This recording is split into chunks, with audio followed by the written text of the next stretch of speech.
Welcome, beautiful community. My name is Hazel Montserrat, and I'm a medicine woman.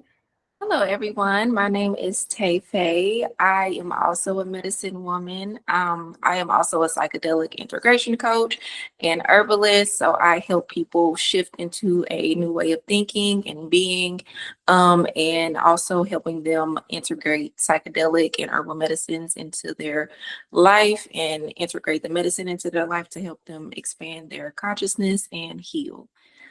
So I'm excited that we get to do this and we get to, really just help people come to center with themselves. And to be able to do this with you, Hazel, your energy is amazing. Thank you, thank you. Well, I'm so excited to be partnering with Tay Fae. We share the medicine to empower women. I am a medicine woman, like I shared earlier. I am an intuitive Reiki master, a spiritual coach on the self-love journey, providing sacred space for women of color, for queer community, to come back home to the energy of joy and love. And through energy work, through spiritual guidance and community healing circles, I provide safe spaces for us to release those energy blocks, to release all that heaviness so we can tap into our highest joy and really be the change we want to see in the world.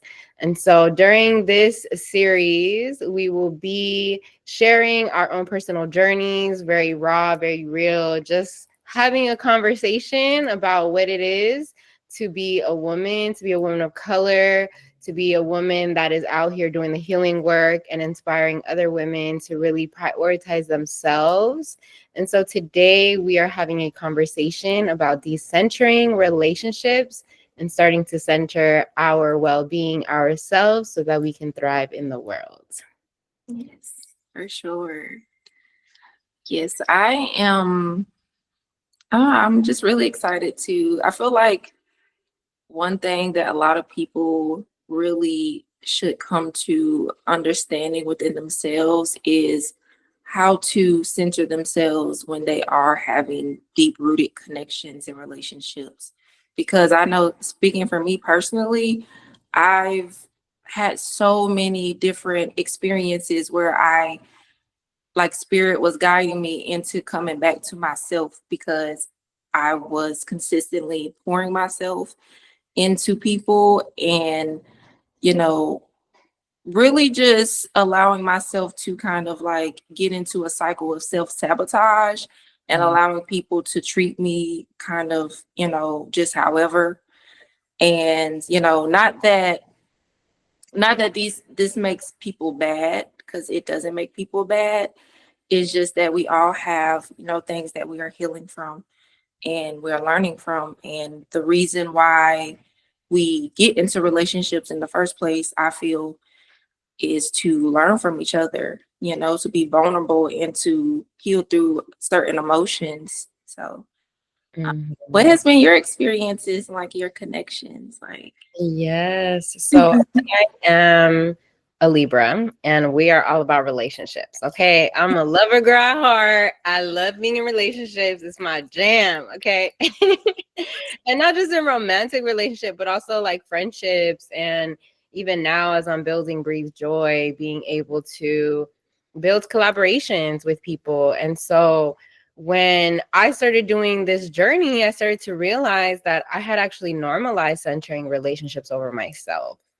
Especially like in Latinx households, it was all about, we are for la familia, we are showing up for everyone else. And I never had time for me. I never had space for me. And for a long time, I was pouring into everyone else. And I was also pouring into the romantic relationships I was in. And I was constantly burning out. And I was like, what is going on? I know I love myself. I know I care for myself. But what is the disconnect? And when I started to go deeper into my own healing journey, I started to realize oh, this is normal. This is normalized in society for women to not prioritize themselves, to be of service for everyone else, because we are naturally nurturers and caretakers, and that's great. And at the same time, it's very important to not just have that role, but to also have the role of nurturing and caring for ourselves. Right. And I had to do a lot of work, and I'm still doing it. And that's why I call the healing journey the self-love journey, because it's all about falling in love with yourself again. It's about remembering, because we already know how to do this, but we have to unlearn a lot of things so that we can start showing up for ourselves, so we can start pouring into ourselves. And that can be little things like having a morning ritual, you know, where you take the time to slow down and pour into your cup, whether that's yoga, meditation, or prayer, or journaling, right? These are things that can pour into our being. But if we don't prioritize this and we're just like, oh, I don't have time, then we're constantly in this cycle of burnout. And I know that so well. Like, I was doing that all the time. And sometimes I do it still. And I'm like, okay, Hazel, let's catch ourselves. What do we need to do to pour into ourselves? And so this is like been a very honestly hard journey, but also super liberating. And I'm really grateful that I started to see that I'm worth loving, so that I also started to attract partners that were reciprocating that. And it wasn't just pour, pour, pour, but it's like, no, I deserve to pour into myself. I deserve to prioritize myself so that I can call in all those things that I really want. Very much so. Yeah, I agree.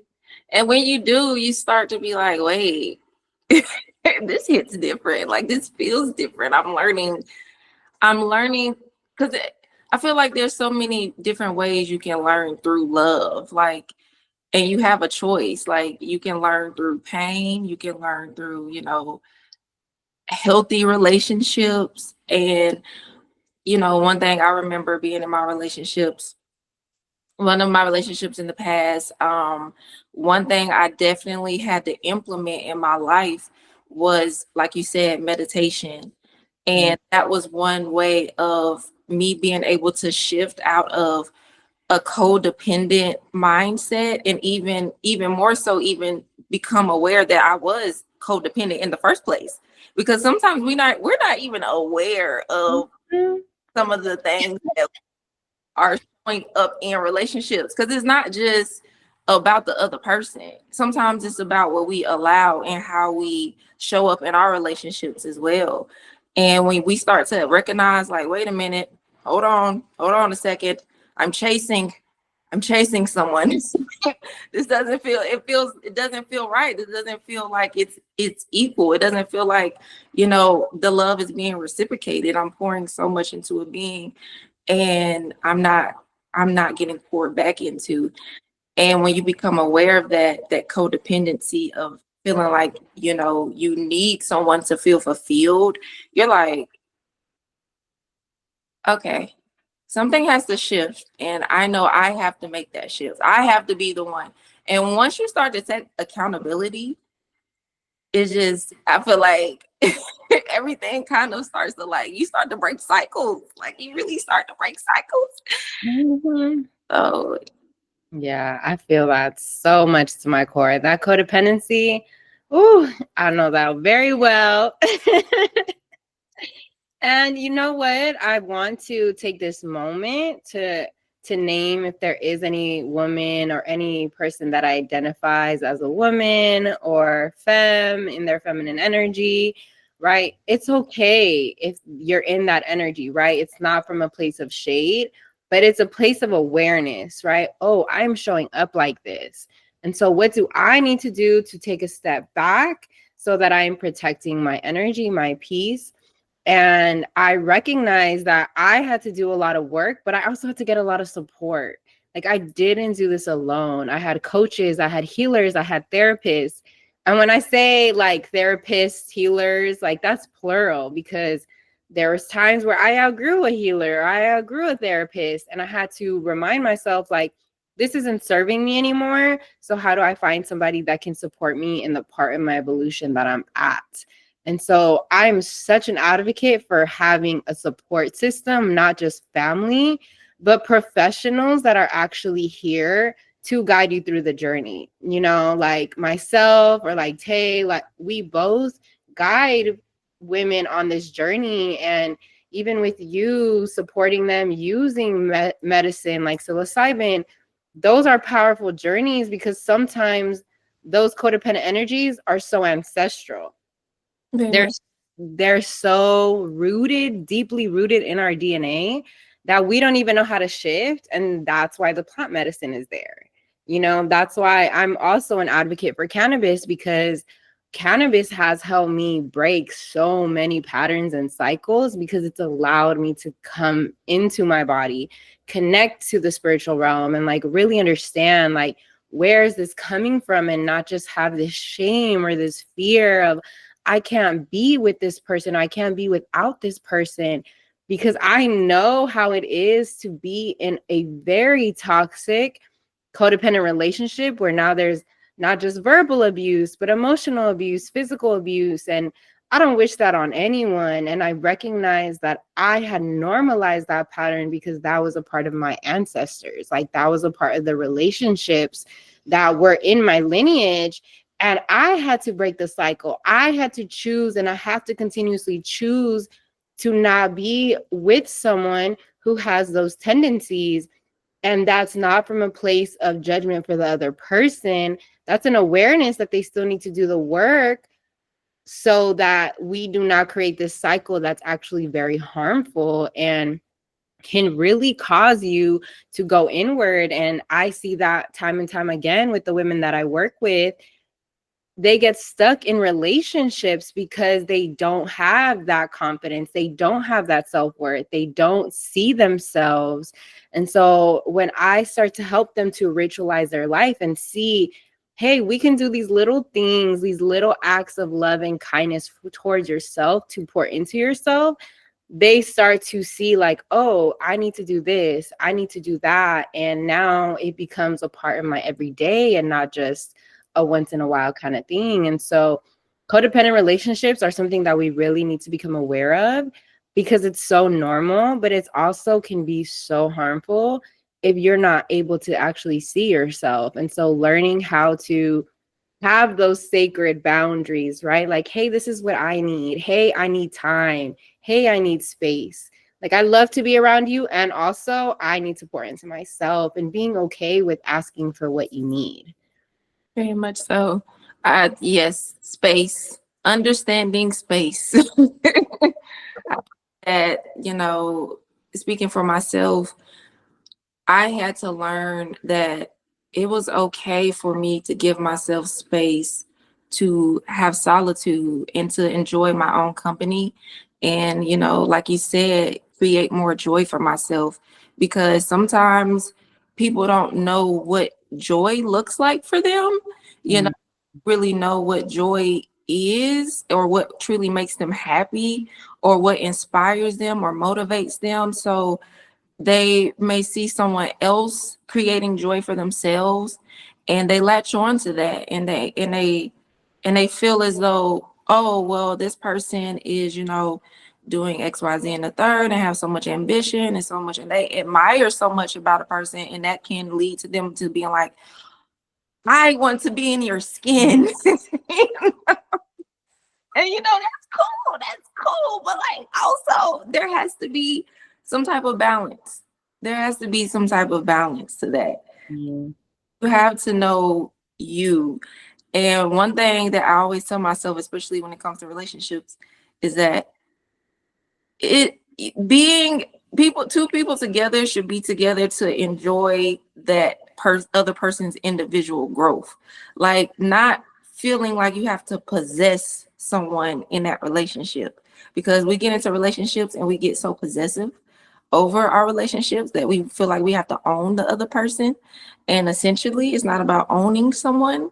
It's about being able to experience someone and learn from someone, because that's essentially what we're here for, is to learn from each other and to enlighten each other through love, through expressions of love. And once we learn that, okay, we're in this relationship to appreciate each other's own individual journey, then we become more balanced in our relationships, and we allow each other the space and time to grow and learn from whatever they need to learn from, however that looks for them. and not be so judgmental on what they doing and who they doing with it with and why they doing it with that person, or why is this and why is that, and over questioning and overthinking things for themselves.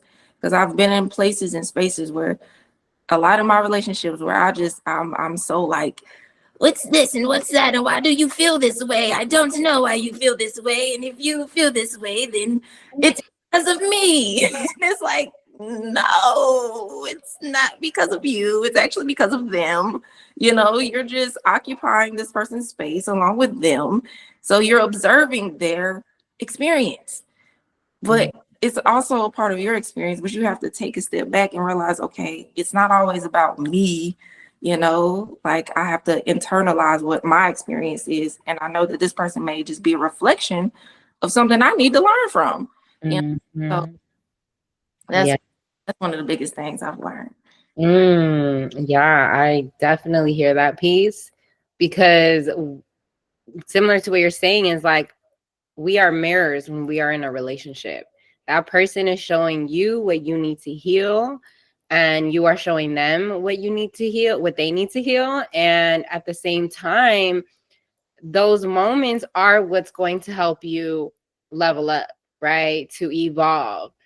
But if you don't know how to do the work, if you are not getting that support outside of that relationship, and just like, this person is my everything, because I've also been there too, like, you're my everything, and it's like, no, they can't be your everything. And that's why it's so important to decenter relationships in our own lives, even if you are in a relationship, because it's like, you need to understand the relationship with yourself first. And if you are in a relationship and there is triggers that are happening, because that is a part of relationships, it's not about, oh my God, this person isn't good for me because they're triggering me. It's about understanding, what is that trigger trying to tell you, so that you can heal that wound, right? I like to rephrase trigger to activation, because I like to see it as like, it's activating whatever energy is still living in your body, right? That old energy is connected to an old wound, whether that's yours or ancestral.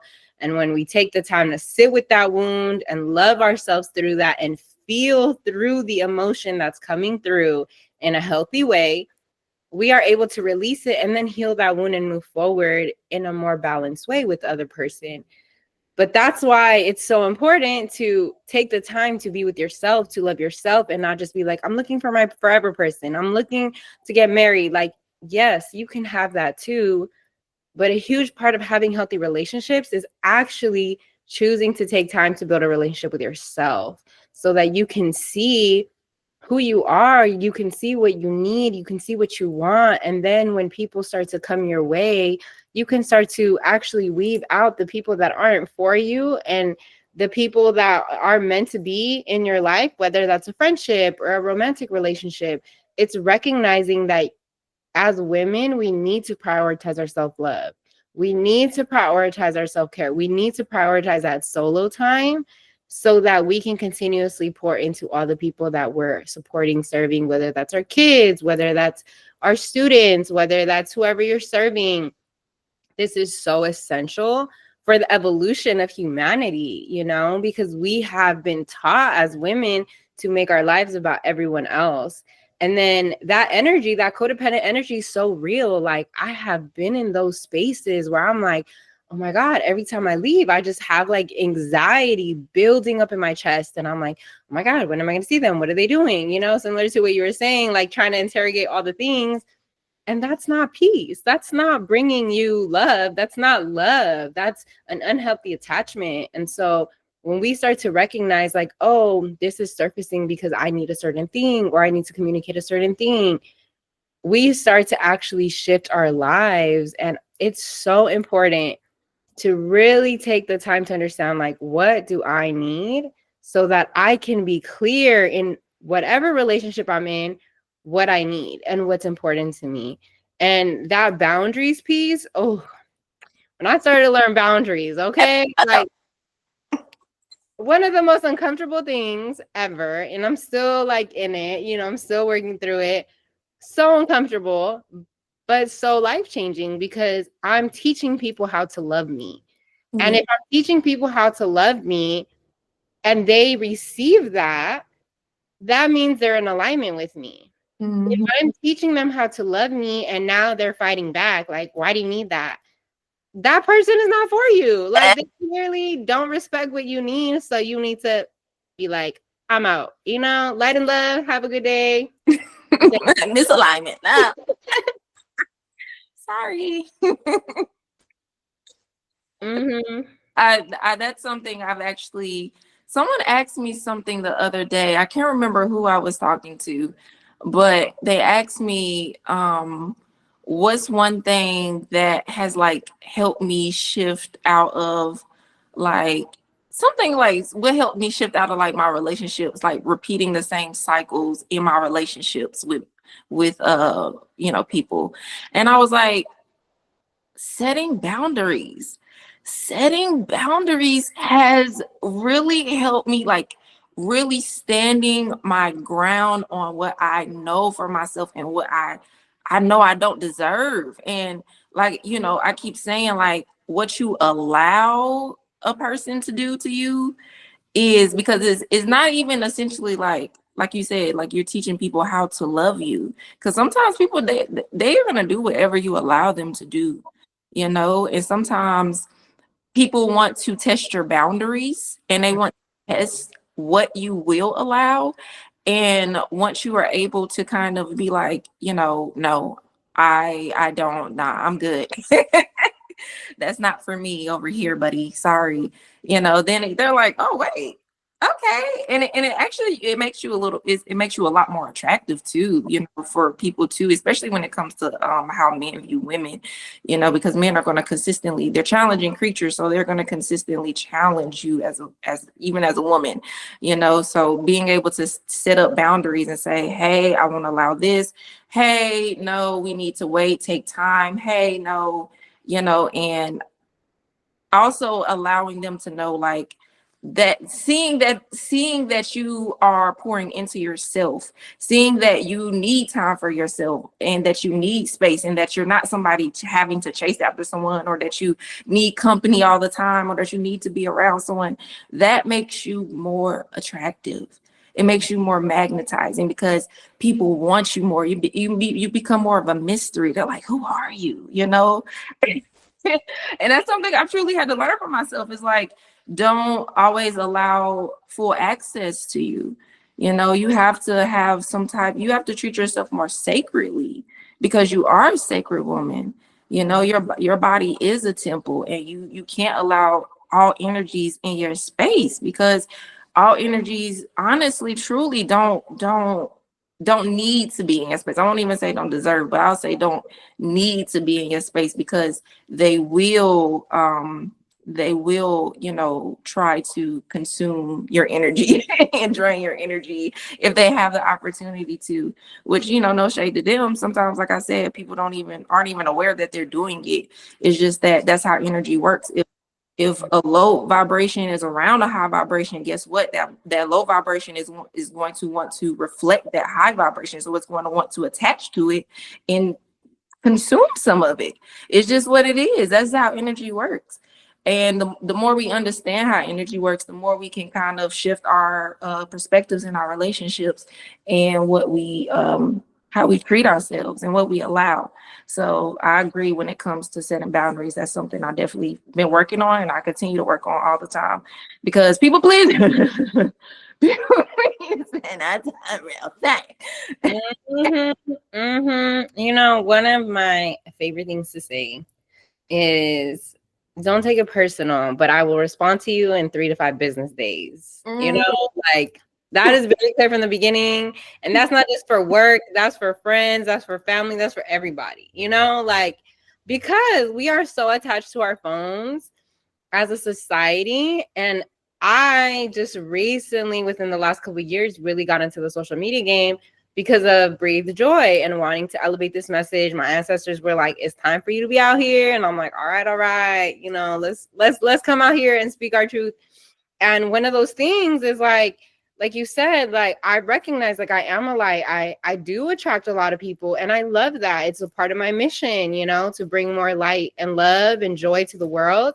But with that, I also have to create that boundary, letting people know that it's not that I don't want to talk to you. It's just I'm doing a lot of different things and I don't always have the capacity to reach back out or to say, to respond to a text message or call you, because that does take energy and time. And I am very intentional with my connections. And I'm not just going to call to like shoot the shit and just be like, all right, I'm out. But it's like, no, like I want to build an authentic relationship with someone. And how do I do that? I have to be intentional with my time.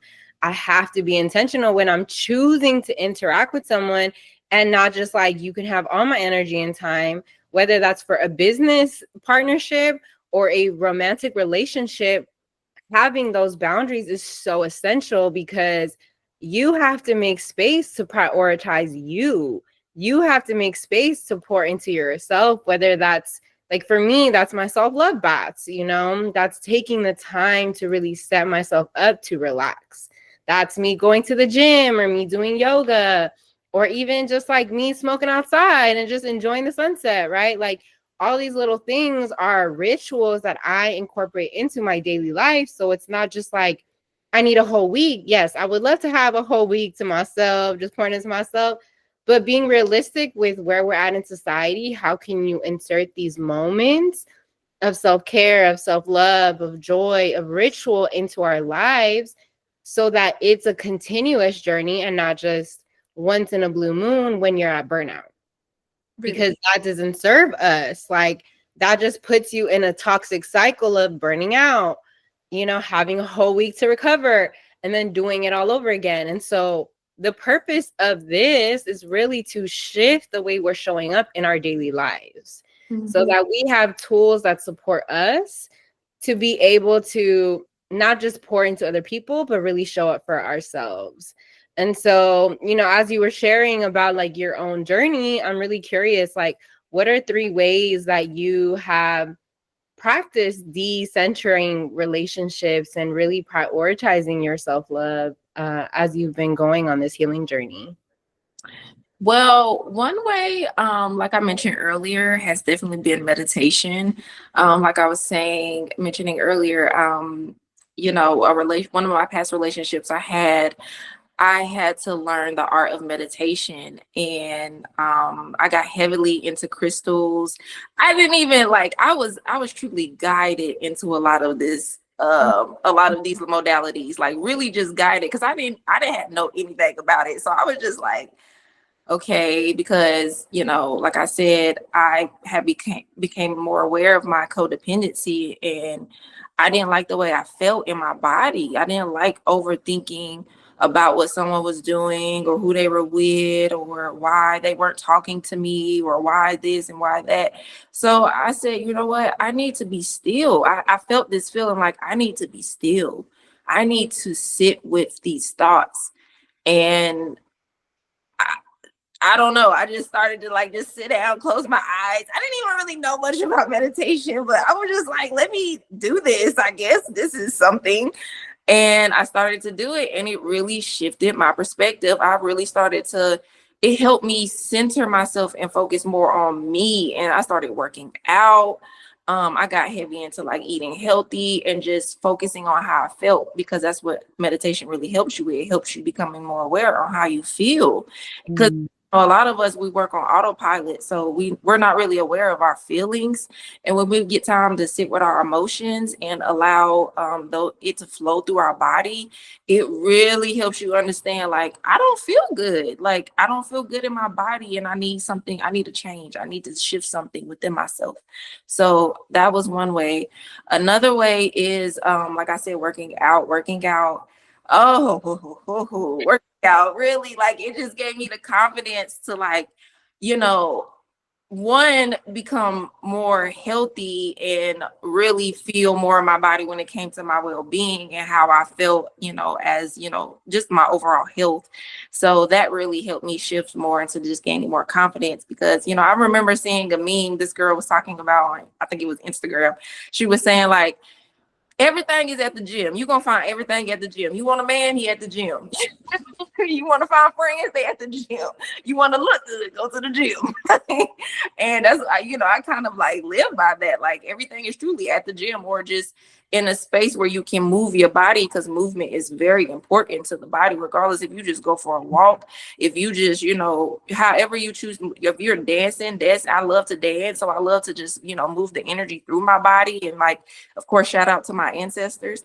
So that's another way of just helping me find my joy, of course.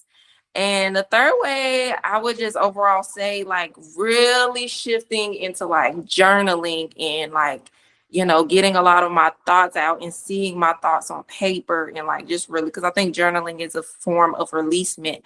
So being able to just write out how I feel and all these things I know just shifted me into focusing more on myself. And once you really start to pour more energy into your well-being, it really does. It shifts you out of wanting to like need someone else, and it helps you fill your own cup, because a lot of times we feel like our cups are empty and we want to fill them with people and things and addictions and whatever the case, but it's not anything external that can fill that. But when we start to internalize those things and we come back to self, we're like, oh yeah, no, this feels good, this feels better. Of my I love who I am. I love everything about me. I love that. I love that. I have a question for you.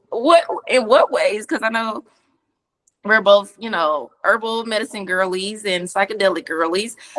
What ways did like psychedelics help you like shift in your relationships, or if like psychedelics helped at all in any ways?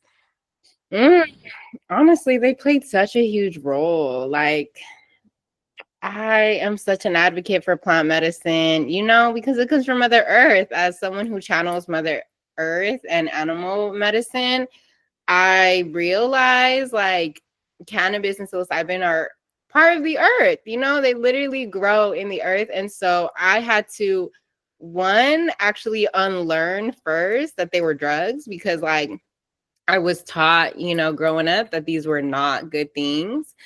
So that was like the first step.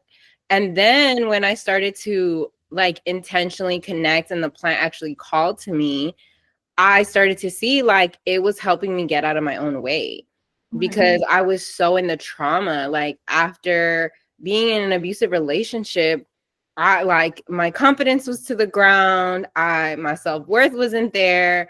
I was so confused on like, how did this happen? Like, how did I normalize this? And then on top of that, we were in the middle of the pandemic. So there was like a lot of happening and shifting for me, that I was like, how do I come back to myself?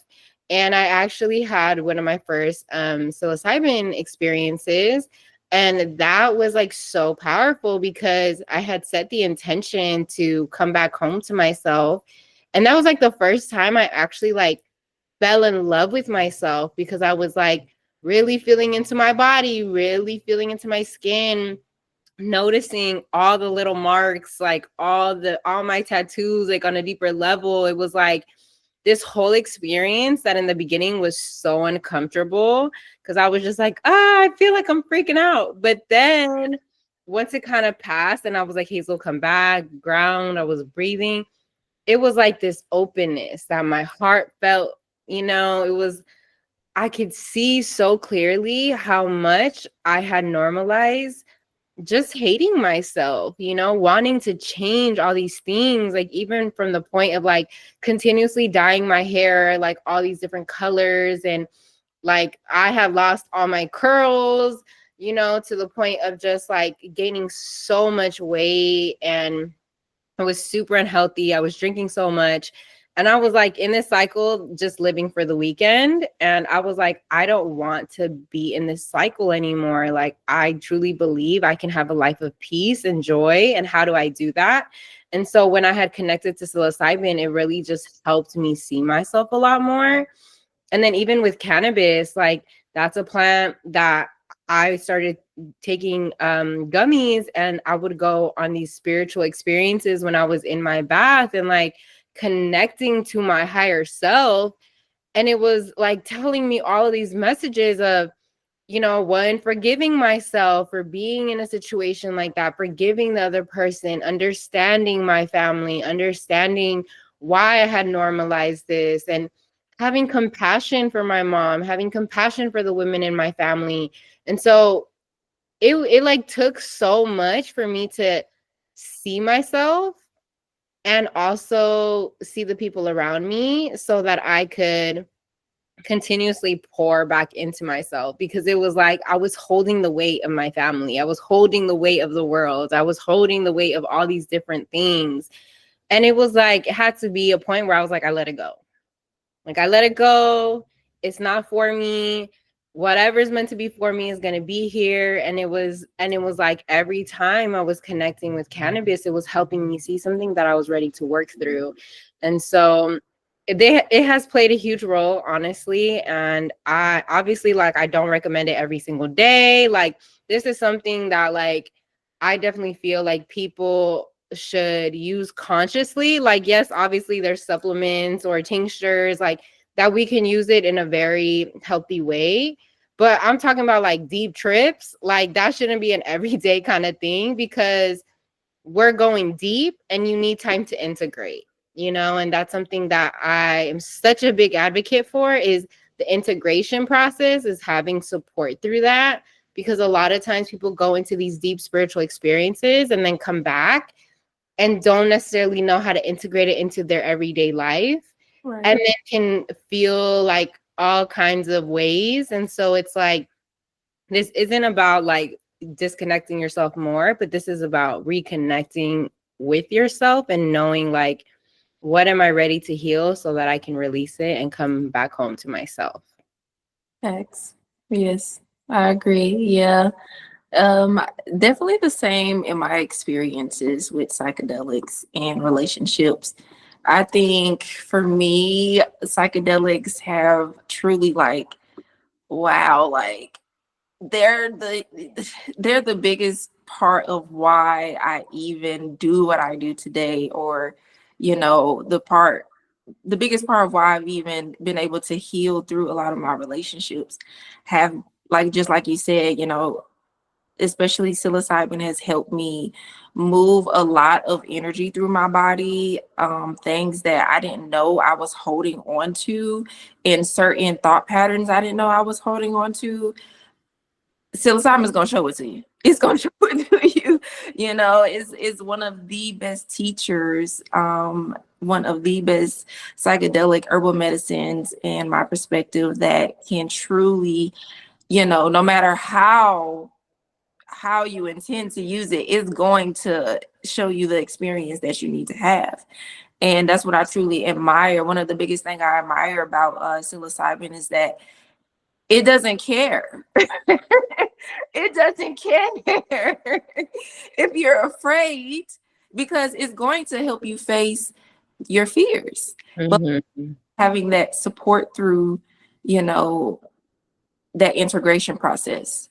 And one of the biggest ways that I'm able to integrate the medicine throughout my life, like, after any of my experiences, has been going back to journaling and making sure that whatever messages come to me, I am processing it through my consciousness and how it can apply to what I need to learn for myself, and helping me process any type of relationship and my connections to people.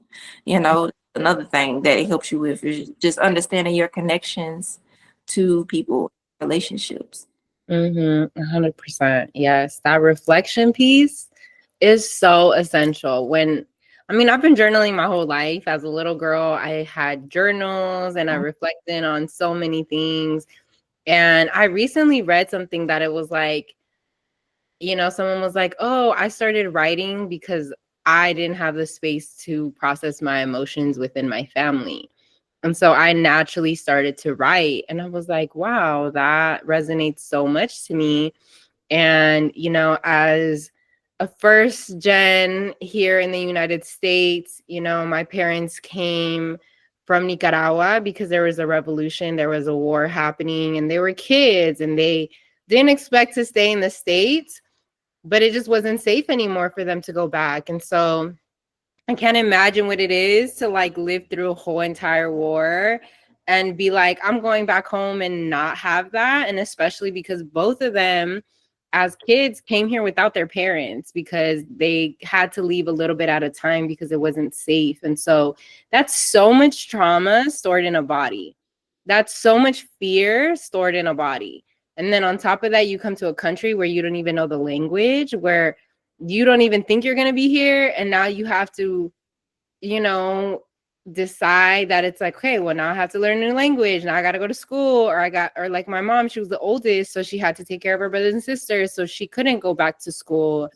And so, like, I'm seeing how all these little things that my parents had to go through, like, I now have to heal because they didn't have the capacity. They didn't have the emotional support that they needed because their parents were literally trying to survive a war. And so, Right. recognize now, like, I have so much compassion for my parents because before I was angry, I was so frustrated. I'm like, why couldn't you be there for me? Like, why couldn't you hold space when I was crying? But it's like they didn't know how to. And not only that, but they also lived in a society that didn't normalize connecting to emotions, didn't normalize prioritizing the needs of young women or of kids. It was kind of like just fall in line, don't say nothing, you know, make yourself invisible kind of thing for protection, right? And so I have to recognize that a lot of times our families had to do things for survival so that we could be safe. And so there has to be this level of forgiveness on your healing journey towards your parents, because that's a part of the self-love, right? Like, there's so much anger that sometimes we carry because of the traumas we went through as little kids. And so it's like, how do we love ourselves, right? And so a lot of the work that I'm guiding people through right now is inner child healing, because it's how do we get to those wounds where our little child needed to be held or needed to be seen and needed to be heard, and hold them, right? And through cannabis, through psilocybin, I'm able to literally see my inner child, be able to hold her and tell her to come back home and tell her it's safe, you know? And now when I see her, she all happy with my spiritual animal, Chiquito, who's a puma, and my protector. So like, she living her best life now because I have been doing the healing work, and I see how she shows up in a healthy way. Sometimes I also see when she needs her needs met and she want to throw a tantrum, and now it's coming through me. And I'm like, oh, Hazel, why are you throwing a tantrum right now? What's going on? And it's like, oh, you need some self-love real quick, you know?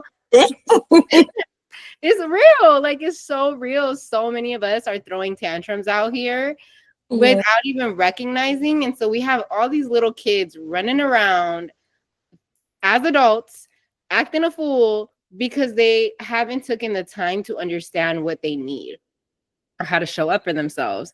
And so, like you said, I love that psilocybin really pushes you into that space to see yourself, whether Yeah. you're ready or not. And so I always say, set an intention before you go into it, because, you know, people, I don't really believe in having a bad trip. I just feel like you're just going through a dark moment in your trip, and Coming up, you need to see it. you just trying to avoid it, you know, like you just like, I don't want to do this, so I'm gonna ignore it, and then now you stuck in it for the whole trip, right? But I've had literally trips where, like, in the beginning it's really hard because you're in the dark place, you know, like you're seeing your shadow, and then it's like, okay, Hazel, how can I love you right now? What do I need right now? And then I show up for myself, you know, in whatever way that is. Maybe it's a hug, maybe it's like dancing and moving in my body, maybe it's journaling, right? Or coloring, and giving myself those spaces so that I can come home to myself. And then there's all this expansiveness, right? All these downloads, all this clarity, all this understanding how I need to move, because the medicine wants to help us too. We just are so used to like pushing away the uncomfortable stuff, and we need to shift out of that. Yes, that resistance comes up a lot. I say the other day, we resist, you know, Mhm. allowing it to just flow, allowing things to, you know, just naturally flow, and we get into the rhythm of that flow, you know, like one thing about psilocybin, it allows you to move in the natural rhythm of your own essence. And like you just said, I think about it as a process of like almost like a rebirth, or almost like planting a seed, where you go through like this uncomfortableness. You're in the dark, you're in the dark stages of what that rebirth, like you're in the womb and it's not comfortable there. You don't have much space. You're trying to stretch, but you can't, you know. So and you're growing, your bones are growing, you're developing. So that's what, you know, when psilocybin is in that uncomfortable moment, that's exactly what's happening. Although that uncomfortable feeling, the trauma, the things that you may be holding on to from your past, all those things are being collected. They're literally being collected by the mycelium, you know, by the psilocybin, and it's bringing it up to surface so that you can face it and that you can release it and let it go throughout the body, so that you can be like, wait, you come to this realization of like, oh no, wait, this is why this happened. And I can allow forgiveness. I can allow compassion. And I definitely relate to you when you talk about, you know, when it comes to your parents, because there's so much compassion that I've had to have when it came to my parents, because my parents didn't raise me. I was raised by my great grandma. And you know, just dealing with the feeling of abandonment of my parents not being there, and having compassion for them, that they were children. They were literally children. They didn't know. Their parents weren't teaching them things. Their parents weren't emotionally available to them to even guide them in their own understanding of what love even is. So they had so much anger, and they were holding on to so much anger. And just like when we're talking about relationships and people get into relationships, this is why it is important to break those cycles, because we try to search for love on the outside of ourselves instead of knowing that it is internal first. And then you allow yourself to connect someone who also sees that it is internal for them, and that y'all can reflect that internal love in each other. You know, it's not about trying to pull love out of someone else to pour into you, and then they pour. No, that's not a balanced exchange. That's draining each other. It's not love. That's draining. So that's something that I definitely had to learn for myself, because that's something that I saw my parents do. You know, they confused what they thought was love for, you know, them having to really fight for love, them having to fight to see love in each other, and literally physically fight, you know, a lot of domestic violence and things like that, because they had so much anger that they were reflecting. They were two children, like you said. We're a lot of us are still dealing with so much emotional trauma, and not having that fulfillment of love, or the guidance or the support that we needed as kids. So we reenact those battles in our relationships, and it just creates this turmoil over and over and over and over again. And you see it, especially like in the society that we live in now, where even the media, you know, pushes us to be in unhealthy connections and casual dating and sex and things like that, when we really do genuinely need to get to know each other first. We have to know each other to be able to even connect with each other. Who are you before I actually give myself to you? Mm-hmm.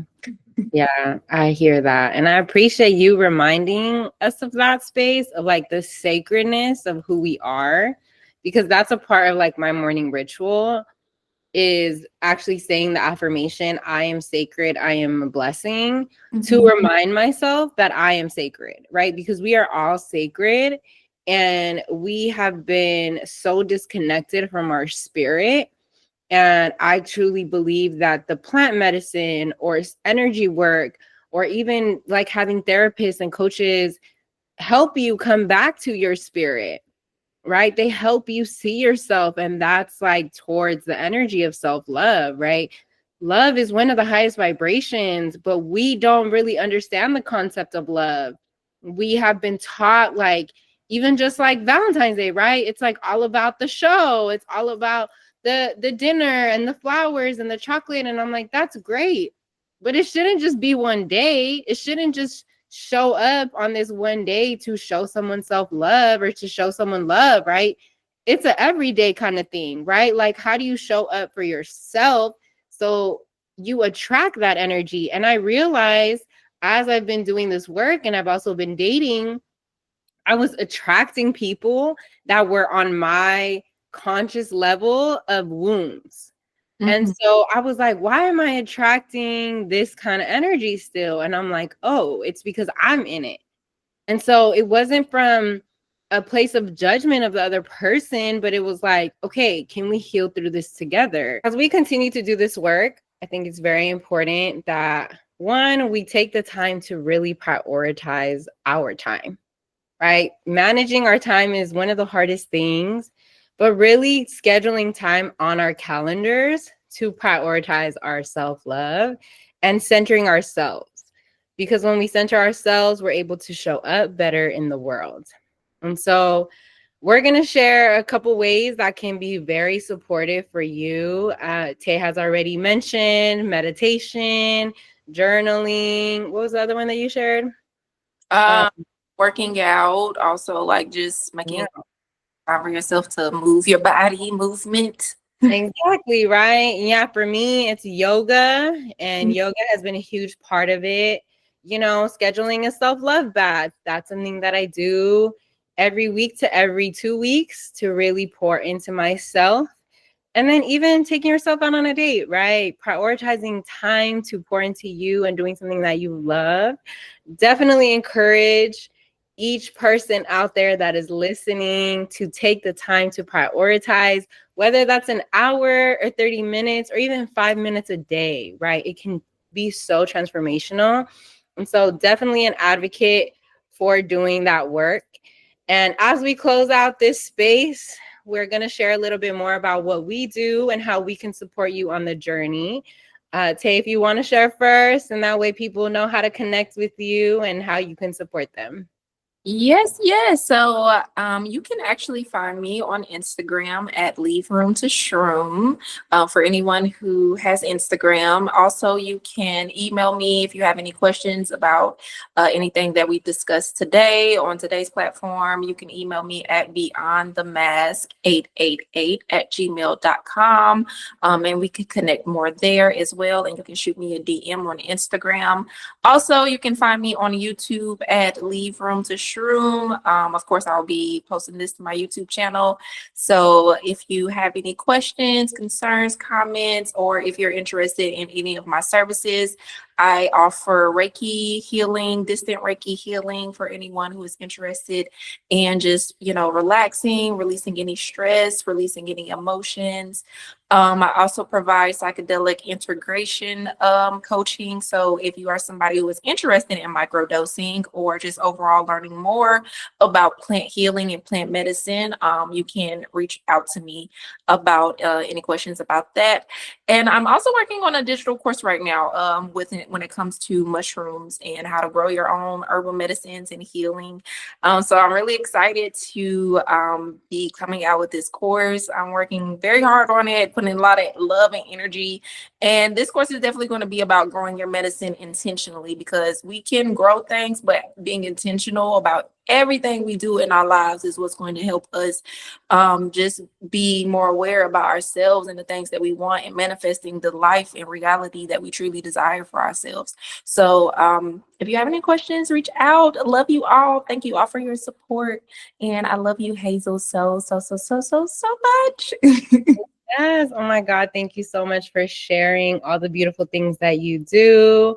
Definitely connect with her. This is a beautiful soul out here doing God's work, helping people awaken and seeing their beautiful light. I'm so grateful to know her and continue to work with her in so many different ways.